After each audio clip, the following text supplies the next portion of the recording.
ഡച്ചുകാരുമായി ഉണ്ടായിരുന്ന ബന്ധത്തിൻ്റെ ഫലങ്ങൾ എന്തൊക്കെയാണെന്ന് നോക്കാം.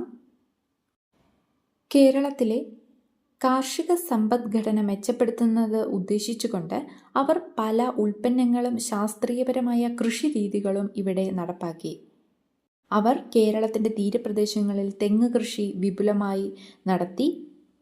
തെങ്ങ് കൃഷിക്ക് പ്രോത്സാഹനം നൽകുവാൻ നല്ല നല്ല തൈകളും ശാസ്ത്രീയപരമായ കൃഷി സമ്പ്രദായങ്ങളും പ്രചരിപ്പിച്ചു.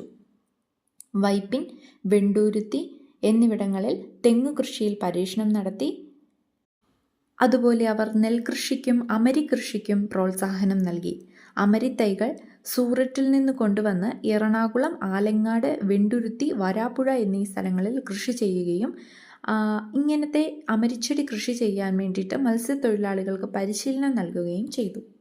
ഡച്ചുകാരുടെ മറ്റ് സംഭാവനകളാണ് ഉപ്പ് നിർമ്മാണം, തുണിക്ക് ചായം മുക്കൽ എന്നിവയുടെയൊക്കെ വ്യവസായങ്ങൾ ഇവിടെ നടപ്പാക്കിയത്. അവർ ഇവിടെ വൻതോതിൽ ഉപ്പളങ്ങൾ ഉണ്ടാക്കി മികച്ച ലാഭം നേടി. ഈ കാലഘട്ടങ്ങളിൽ അഞ്ചുതെങ്ങ്, കൊല്ലം, കൊച്ചി, കുളച്ചൽ, തേങ്ങാപട്ടണം എന്നീ തുറമുഖങ്ങൾ സജീവമായി പ്രവർത്തിച്ചു. അതുപോലെ പള്ളിപ്പുറത്ത് കുഷ്ഠരോഗികൾക്കായിട്ട് ആശുപത്രി ആരംഭിച്ചത്, അതുപോലെ ഗുരുവായൂരിൽ 18-ാം നൂറ്റാണ്ടിൽ ഡച്ചുകാർ ചേറ്റുവ കോട്ട നിർമ്മിച്ചത്, അതുപോലെ 1744 കൊച്ചിയിൽ ബോൾഗാട്ടി കൊട്ടാരം നിർമ്മിച്ചത്, ഇതെല്ലാം ഇവരുടെ പ്രധാനപ്പെട്ട സംഭാവനകൾ തന്നെയാണ്.